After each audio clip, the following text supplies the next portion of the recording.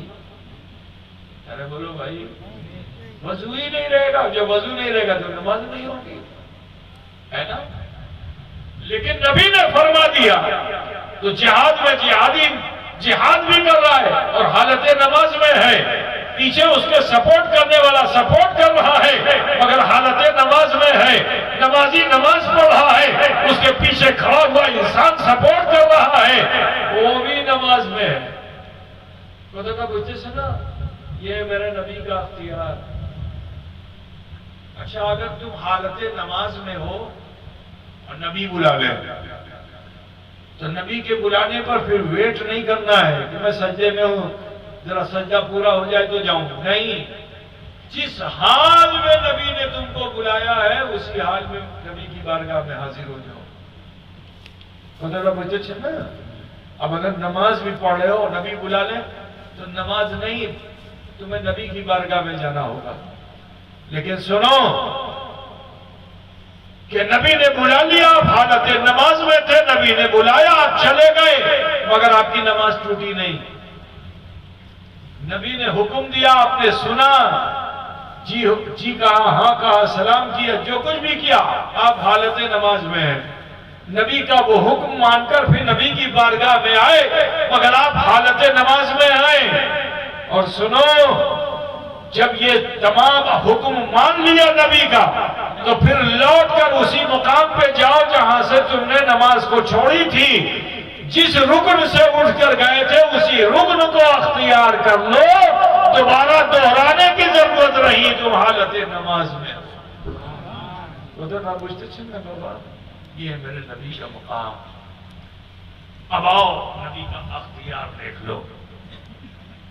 دو واقعے بیان کر کے میں اپنی بات کو ختم کر دوں گا. آپ سب کو معلوم ہے کہ اللہ کے رسول اشارہ کر دیں تو چاند دو ٹکڑے ہو جائے. رسول نگاہ ڈال دے تو ڈوبا ہوا سورج پلٹ آئے. سنا ہے نا آپ لوگوں نے نبی کا معجزہ. حضرت مولائے کائنات مشکل کشا کرم اللہ وجہ الکریم مقام صحبہ میں جناب محمد رسول اللہ صلی اللہ علیہ وسلم کے ساتھ تھے.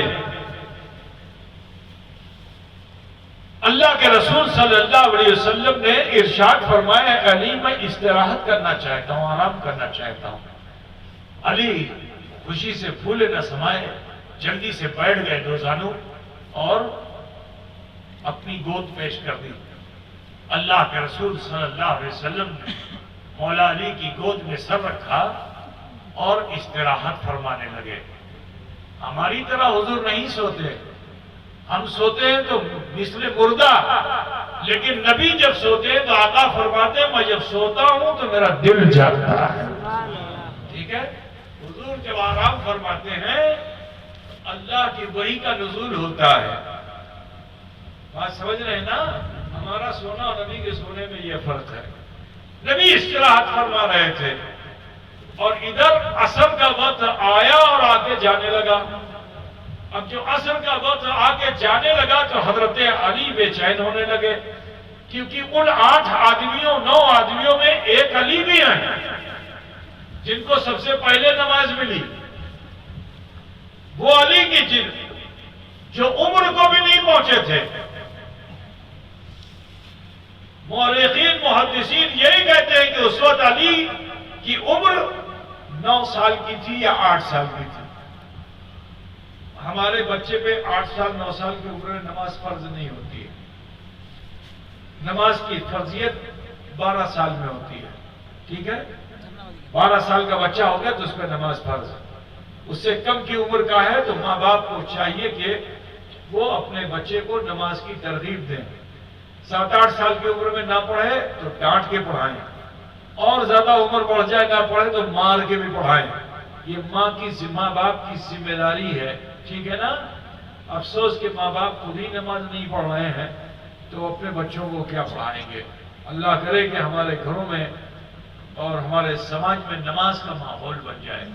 میرے عزیز خیال فرمائیے کہ حضرت علی اس وقت 8 سال 9 سال کے تھے جب نماز آپ کو ملی تھی. ذرا سوچو کہ حضرت علی کو نماز میں کتنی لذت آتی ہوگی. یہی وجہ ہے کہ حضرت علی بڑا لمبا رکوع کرتے تھے، بڑا لمبا سجدہ کرتے تھے، لمبی لمبی قرات کرتے تھے. تو لوگوں نے پوچھ لیا کہ آپ اتنا لمبا سجدہ کیوں کرتے ہیں؟ تو حضرت علی نے فرمایا کہ ارے میاں، میں سجدے میں جاتا ہوں اس نیت سے کہ جب تک میں اپنے خدا کا دیدار کر نہیں لوں گا سجدے سے سر نہیں اٹھاؤں گا. حضرت علی وہ ہیں کہ ہر سجدے میں دیدار رب العالمین کرتے ہیں تو سجدے سے سر اٹھاتے ہیں. اور سیدہ فاطمہ زہرا وہ ہیں کہ جیسے ہی سجدے میں چلی جاتی ہیں دیدار حق انہیں حاصل ہو جاتا ہے. اور جب حاصل ہوتا ہے تو اتنا بے خود ہو جاتی ہیں کہ ایک سجدے میں پوری رات گزار دیتی ہیں، حتیٰ کہ صبح ہو جاتی ہے تو اٹھتی ہیں اور یہی کہتی ہیں کہ اللہ تو نے رات کتنی تنگ بنائی کہ تیری کنیز فاطمہ دوسرا سجدہ بھی نہ کر سکی.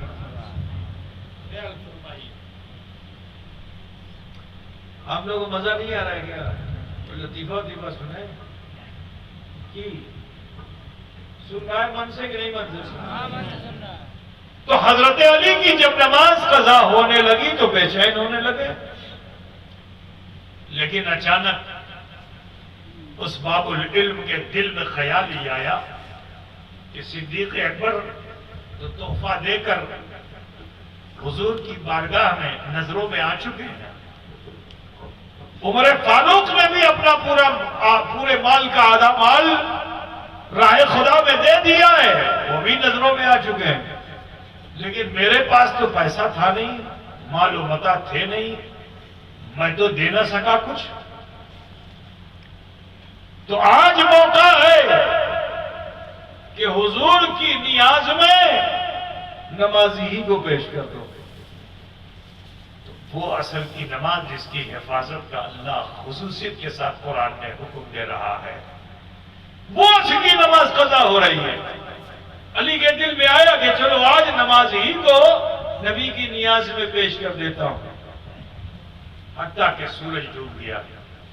سورج جو ڈوبا تو علی کا دل مغموم ہو گیا نماز کے جانے سے. آپ کی آنکھوں سے آنسو گرنے لگے، موتیوں کی لڑیاں بن کر وہ آنسو رخسار مصطفیٰ پہ پڑنے لگے. اللہ کے رسول نے جو آنکھیں کھولی تو دیکھتے کیا ہیں کہ علی رو رہے ہیں. تھوڑی دیر میں حضور نے ماجرے کو سمجھا، ڈوبے ہوئے سورج پر ایک نگاہ ڈالی. جیسے ہی نگاہ ڈالی وہ سورج ڈوبا ہوا جو تھا وہ پلٹ کر اس مقام پہ آ گیا جہاں سے عصر کا وقت شروع ہوتا ہے. اللہ کے رسول نے علی کی نماز کو قضا نہ ہونے دیا، وقت میں ادا کرا دیا. اس واقعے کو ذہن میں رکھیے گا. اب میں ایک اور واقعہ آپ کو بتاتا ہوں کہ حضور صلی اللہ علیہ وسلم میدان جنگ میں صحابہ کے ساتھ تھے، مجاہدین اسلام کے ساتھ تھے. بڑی بہادری کے ساتھ صحابہ نے جنگ لڑی، کامیاب ہو گئے، پرچم اسلام نصب ہو گیا، شام ہو چکی تھی۔ رسول کائنات صلی اللہ علیہ وسلم نے ارشاد فرمایا دیکھو یہاں ٹھہرو نہیں، یہاں سے کوچ کر جاؤ۔ صحابہ بہت تھکے ہوئے تھے، زخمی بھی تھے، لیکن حضور کے فرمان پر پھر اپنے عذر کو پیش کرنا یہ ادب کے خلاف۔ نبی نے فرمایا چلو تو سب چل پڑے۔ انسان تو انسان ہے، جو جنگ میں استعمال کیے ہوئے جانور تھے وہ بھی تھکے ہوئے تھے، وہ گھوڑے وہ اونٹ وہ بھی تھکے ہوئے تھے، لیکن فرمان رسول پر انہوں نے بھی اپنے کان نہیں پھڑپھڑائے، نبی کے فرمان پہ وہ بھی چل پڑے، مگر چلنے کا انداز بدلا ہوا تھا۔ تھکا ہوا انسان جو چلے گا تو پیر کبھی ادھر پڑے گا کبھی ادھر پڑے گا، جو اسپیڈ ہونی چاہیے تو وہ اسپیڈ نہیں ہوگی۔ رسول کائنات صلی اللہ علیہ وسلم نے اپنے صحابہ کو جو اس حال میں دیکھا تو ایک منزل جانے پر ایک دوسرا میدان ملا، تو اللہ کے رسول نے صحابہ کو حکم دے دیا کہ میرے صحابہ بس یہیں ٹھہر جاؤ، آج کی رات ہم یہیں گزاریں گے، صبح یہاں سے چلیں گے۔ صحابہ نے جو یہ سنا تو سب خوشی سے پھولے نہ سمائے اور جلدی جلدی سب نے اپنا سامان اتارا اور جہاں جس کی جو ڈیوٹی تھی وہ ڈیوٹی وہ کرنے لگا۔ کوئی برتن صاف کر رہا ہے، کوئی زمین پہ جھاڑو لگا رہا ہے، کوئی بستر لگا رہا ہے، کوئی ٹینٹ لگا رہا ہے، جس کی جو ڈیوٹی تھی وہ اپنی ڈیوٹی کر رہا ہے۔ اچانک اللہ کے رسول نے پھر آواز دی، سب پھر جمع ہو گئے، سارے کام کو چھوڑ کر نبی رحمت صلی اللہ علیہ وسلم نے ارشاد فرمایا کہ میرے صحابہ دیکھو جو ٹھنڈی ٹھنڈی ہوا چل رہی ہے، کہیں ایسا نہ ہو کہ ہم بستر پر لیٹیں اور گہری نیند میں چلے جائیں اور ہماری نماز فجر قضا ہو جائے، تو لہذا ڈیوٹی لگا لو، ڈیوٹی۔ سب لوگ سوئیں کوئی جاگے،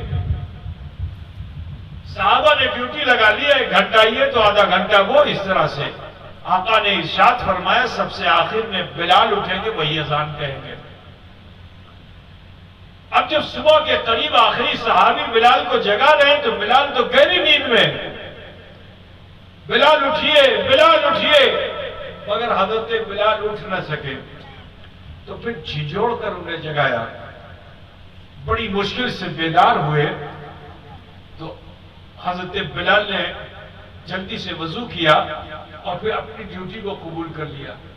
جو پچھلے صحابی تھے انہی کے بستر پہ سو گئے، لیکن حضرت بلال کی کیفیت یہ تھی کہ اتنا تھکے ہوئے تھے، بدن ٹوٹا ہوا تھا کہ جب بیٹھتے تھے تو نیند آتی تھی اور چلتے تھے تو بدن میں درد ہوتا تھا۔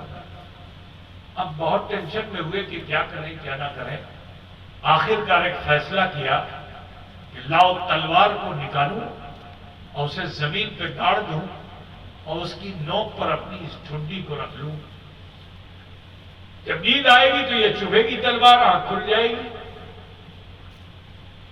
حضرت بلال نے ایسے ہی کیا، تلوار کو میان سے نکالا اور ریتا میں گاڑ کر کے اس کی نوک پر اپنی ٹھنڈی کو رکھ دیا۔ اب جو ٹھنڈی کو رکھ دیا تو جانتے ہو اتنا تھکے ہوئے تھے کہ تلوار کی اس نوک پر بھی انہیں نیند آ گئی، اور ایسا گہری نیند آئی، ایسا گہری نیند آئی کہ فجر کا وقت آیا اور چلا گیا، بلال سوتے رہے۔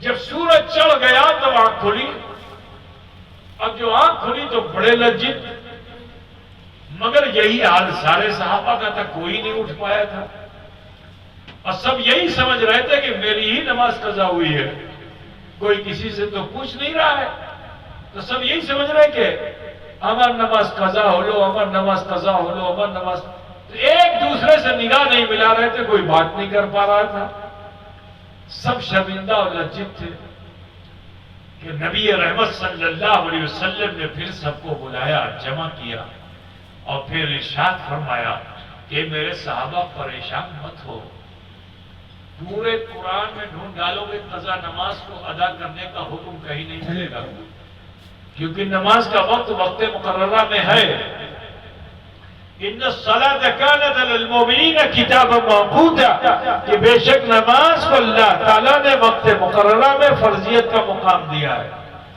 سمے چلا گیا بس فجر کا سمے گیا تو ملنا نہیں ہے، ظہر کا سمے چلا گیا جیون بھر نہیں ملنا ہے، بتا بجھ گئے نا۔ لیکن یہ میرے رسول کا اختیار ہے، پورے قرآن میں نہیں ملے گا، مگر میرے نبی نے اپنے صحابہ کو جمع کیا اور کہا چنتا مت کرو، صلو کما رأیتمونی اصلی، پڑھ لو ایسے کہ جیسے میں پڑھتا ہوں، تمہاری قضا بھی ادا ہو جائے۔ یہ میرے رسول کا اختیار۔ اب ان دونوں واقعے کو سامنے رکھیے اور کوئی اگر کم عقل انسان سوال کر لے کہ علی کے لیے کیوں وقت میں سورج کو پلٹا کر کے کرا دیا، کہ نکلے ہوئے سورج کو بھی پیچھے کر دیتے میرے رسول اور سارے صحابہ فجر کے وقت میں ادا کر لیتے، ایسا کوئی بول سکتا ہی نہیں۔ جو نبی سورج کو پلٹا سکتے ہیں وہ نبی سورج کو لوٹا نہیں سکتے، جو نکال سکتے ہیں سورج کو ڈوبو نہیں سکتے، سورج جو ڈوبے ہوئے سورج کو نکال سکتے ہیں وہ نکلے ہوئے سورج کو ڈوبو بھی سکتے ہیں، ہے نا۔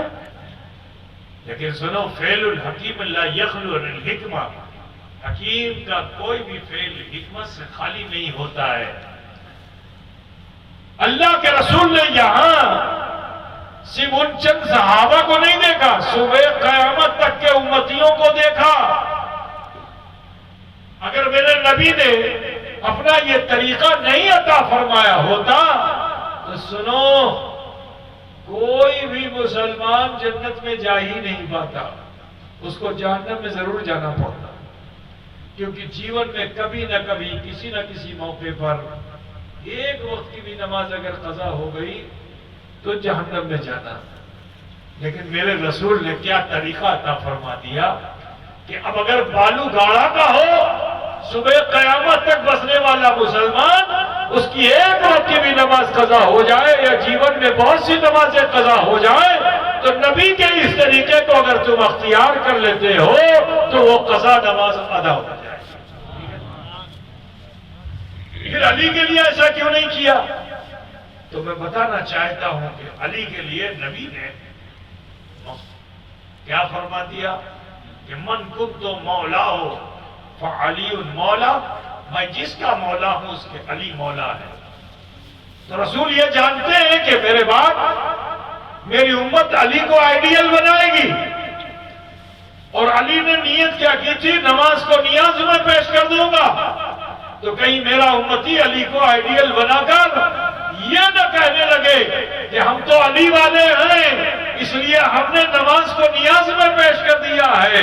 نہیں، اس لیے رسول پاک نے علی کی نماز کو وقت میں ادا کرا دیا تاکہ کوئی نیازی بے نمازی نہ ہو سکے۔ جب وہ یہ کہے کہ میں علی والا ہوں تو وہ نمازی بھی ہو اور نیازی بھی ہو۔ سنو، اللہ کے نزدیک وہی مقبول ہے کہ جو نمازی بھی ہیں اور نیازی بھی ہیں۔ زندگی بھر نماز پڑھنے والا مقبول نہیں ہے، کیونکہ قرآن پاک میں اللہ نے ارشاد فرمایا کہ فویل للمصلین الذین هم عن صلاتهم ساہون، کہ ویل ہے، سب سے نچلا طبقہ ہے ان نمازیوں کے لیے جو دکھاوے کی نماز پڑھتے ہیں، جو ریا کی نماز پڑھتے ہیں، ان کے لیے جہنم کا سب سے نچلا حصہ ہے۔ پتہ کیا چلا کہ یہ نماز تو جہنم میں لے جاتی ہے اگر ہم ریا کے ساتھ پڑھیں، اور کوئی بڑی بڑی دیگیں پکوا کر خوب نیاز بھی کرے مگر نماز نہ پڑھے تو وہ بھی ناکام، یہ نمازی بھی ناکام، وہ نیازی بھی ناکام۔ لیکن سنو، کامیاب کون ہے؟ کامیاب وہ ہے کہ جو حضور کی بارگاہ کا نیازی بھی ہے اور رب کی بارگاہ کا نمازی بھی ہے۔ تو لہذا اے بالو گڑھا میں آئے ہوئے مسلمانوں، آپ سب سے ہی کہنا، اپنی تہذیب بدلیے، اپنے معاشرے کو بدلیے اور نماز سے قریب ہو جائیے۔ یہ نماز ہی ہے کہ جو ہمیں تمام برائیوں سے روکے گی۔ نماز ہمارے لیے ڈھال ہے۔ وہ مجاہدین اسلام تھے، صحابہ کرام تھے، کہ جنہوں نے اس نماز کو کسی حال میں نہیں چھوڑا، سر پہ تلوار لٹکی ہوئی ہے پھر بھی نہیں چھوڑا، گھوڑے کی پیٹھ پر ہیں پھر بھی نہیں چھوڑا۔ میرے عزیز، جب تک مسلمان نماز سے بھلوسا کرتا رہا، نماز کو عمل میں لاتا رہا، تاریخ اٹھا کے دیکھ لو، مسلمان کامیاب ہوتا رہا۔ لیکن جب نماز سے ہم دور ہونے لگے تو ہم ذلیل و خوار ہونے لگے۔ اے مسلمانوں، آج اس زمانے میں آپ دیکھ رہے ہو، خاص طور سے ہندوستان میں مسلمان کس حالت سے جی رہا ہے۔ ذلت و رسوائی کا سامنا ہم کر رہے ہیں۔ کافر مشرک جب چاہتے ہیں وہ ہمیں رذیل و ذلیل کر ڈالتے ہیں۔ ہماری عبادت گاہیں محفوظ نہیں ہیں، ہماری خانقاہیں محفوظ نہیں ہیں، ہمارے مدرسے محفوظ نہیں ہیں۔ اے مسلمانوں، اس کی وجہ یہ ہے کیونکہ ہم نے فرض کو چھوڑ دیا ہے، ہم نماز سے دور ہو گئے ہیں۔ اے میرے عزیز، چاہتے ہو کہ ہماری مسجدیں بھی محفوظ رہیں، مدرسے بھی محفوظ رہیں، خانقاہیں بھی محفوظ رہیں، تو اس کے لیے ضروری ہے کہ ہم نماز کے پابند ہو جائیں۔ نماز ہی ہے جس سے ہمیں حفاظت مل سکتی ہے۔ تو لہذا آپ سب سے کہنا ہے کہ نماز سے غافل مت ہوں۔ بہت خوشی کی بات ہے کہ آپ مسجد کی تعمیر میں حصہ لے کر جنت میں محل بنوا رہے ہیں نبی کے فرمان کے مطابق۔ نبی کے فرمان کے مطابق آپ کے لیے جنت میں محل تیار ہے۔ کیسے اس میں ڈھکو گے؟ کیسے اس میں جاؤ گے؟ جانے کا کوئی ڈھنگ ہوگا؟ کوئی ذریعہ ہوگا؟ کیسے اس میں جاؤ گے؟ تو اس میں جانے کا ایک ہی طریقہ ہے کہ اس دنیا میں ہمیں نماز کو پکڑ کے رکھنا ہوگا۔ آپ نے ابھی دان کیا مسجد کے لیے نا، جنت میں آپ کے لیے محل بن گیا۔ یہ بالکل بہت میں لکھ کر کے دے دوں، 100% جنت میں محل آپ کے لیے بن گیا، کیونکہ آپ نے جو دان کیا مسجد کی تعمیر کے لیے کیا نا، جنت میں آپ کے لیے محل بن گیا پکا۔ لیکن سنو، اس میں تالا لگا ہوا ہے، تالا۔ تالا پوچھتے بھی نہیں، کیا کہتے ہو تم؟ تالا ہی، یہ کچھ اور کہتے ہو؟ تالا کہتے ہو؟ تالا کہتے ہو نا، مگر اس کی جو چابی ہے وہ نماز ہے۔ اس کی چابی کیا ہے؟ نماز۔ اب اگر تم نے نماز پڑھی نہیں تو بولو تمہارے محل میں تم داخل ہو پاؤ گے؟ کیونکہ اس میں تو تالا لگا ہوا ہے، اور اس کی چابی کسی فرشتے کے پاس بھی نہیں ہے کہ جا کے تمہارے لیے کھول دے، نہیں، اسی دنیا میں ہے۔ اور اس کی چابی کیا ہے؟ زور سے بولو نا، نماز ہے۔ تو اب چابی تم نے حاصل ہی نہیں کی اور مر گئے تو جنت کے دروازے پہ بھی کھڑے رہو گے، دھل پاؤ گے؟ کیونکہ الصلاۃ مفتاح الجنہ، نماز کیا ہے؟ یہ جنت کی کنجی ہے۔ ٹھیک ہے بھائی میرے؟ تو محل تو تمہارا بنا ہوا ہے، اب ضرورت اس چیز کی ہے کہ اس کنجی کو تم خود حاصل کرو۔ اپنے جیون کے آخری لمحے تک اس کنجی کو چھوڑنا نہیں، اس کو ضرور حاصل کر کے رکھنا، تاکہ جب وہاں پہنچو تو اللہ تبارک و تعالیٰ کی جانب سے مقرر شدہ وہ فرشتہ جسے رضوان کہتے ہیں، وہ فرشتہ جسے رضوان کہتے ہیں، وہ تم سے پوچھے نہیں کہ تم کون ہو اور کیا ہو، بلکہ جب تمہارے پاس اختیار والی چابی ہوگی تو جنت کے 8 دروازے ہیں، جس دروازے سے چاہنا داخل ہو جانا۔ تو لہٰذا آپ سب سے کہنا ہے کہ نمازی بنیے اور نیازی بھی بنیے، اس کی بہت سخت ضرورت ہے۔ بہن بیٹیوں سے کہنا ہے کہ اپنے سماج میں بدلاؤ لاؤ۔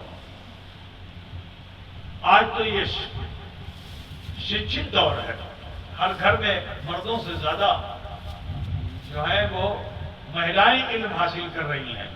اللہ کا شکر ہے کہ آپ کے سماج میں بھی بچیاں اچھی تعلیم حاصل کر رہی ہیں۔ اب تو ہمارے گھروں میں غیر مہذب کلچر نہیں ہونا چاہیے۔ اسلامی تہذیب کو اپنائیے، شریعت کے مطابق جینا سیکھیے۔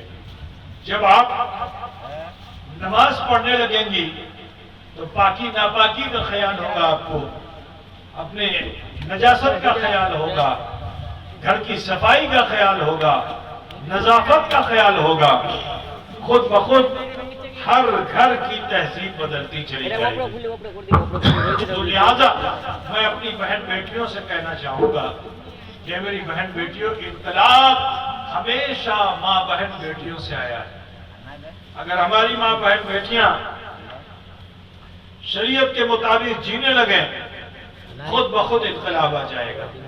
جب ہمارا گھر صاف ستھرا ہو جائے گا، ہمارے گھر سے نجاست نکل جائے گی، ہمارے گھر سے غلاظت نکل جائے گی، ہم برائیوں سے بچنے لگیں گے، انشاءاللہ تبارک و تعالی پروردگار عالم ہماری اس تہذیب کو عام کرے گا۔ اب وہ لوگ کہ جو ہمیں اپنے ظلم کے سائے میں رکھنا چاہتے ہیں، وہ آپ سے ہیبت زدہ ہوں گے، اور امید یہ ہے کہ ان کی زبانوں میں بھی یہ کلمہ آ جائے، کلمہ لا الہ الا اللہ محمد رسول اللہ۔ تو لہٰذا آپ سب سے کہنا ہے کہ اپنے ماحول کو بدلیے، کلچر کو بدلیے، اپنے گھروں میں اسلامی ثقافت کو قائم کیجیے، اپنے کوچوں و بازار میں اسلامی کلچر کو قائم کیجیے، غیر مہذب مت بنیے، غیر مہذب مت بنیے، تہذیب یافتہ بنیے، انشاءاللہ دنیا بھی اچھی ہوگی، آخرت بھی بہتر ہوگی۔ میں چاہوں گا کہ اس محفل کے اختتام پر کتنا اچھا ہوتا کہ آؤ ہم سب مل کر تھوڑی دیر کے لیے دھیان لگائیں کہ ہم نے کیا کیا، ہم سے کیا ہوا، کہیں ہم کوئی بھول تو نہیں کر بیٹھے۔ اگر کوئی بھول ترٹی نظر آئے تو فوراً اللہ کے حضور معافی کے طلبگار ہو جاؤ، انشاءاللہ اگر پہاڑ کے بوجھا کے برابر بھی گناہ ہوں گے تو اللہ تعالیٰ اسے ضرور بھی ضرور معاف فرما دے گا۔ تو لہٰذا اپنے ہاتھوں کو نابی پہ باندھ لیجیے، ماں بہن بیٹیاں سینے پہ ہاتھ رکھ لیں، اور سبھی لوگ اپنی اپنی آنکھیں بند کر لیں اور دھیان لگائیں۔ ہمر بچپن کے وطن، ہمر جوانی کے وطن، ہمر بڑھاپا کے وطن কি আমি কিছু ভুল করলাম কি করলাম না, যদি কিছু ভুল ত্রুটি সেটাই আল্লাহর কাছে পেশ করিয়ে দেন। আল্লাহ গফুর আছে, আল্লাহ রহিম আছে, আমার তোমার সবাইকে গুনাহ আল্লাহ মাফ করে দেবে ইনশাআল্লাহ।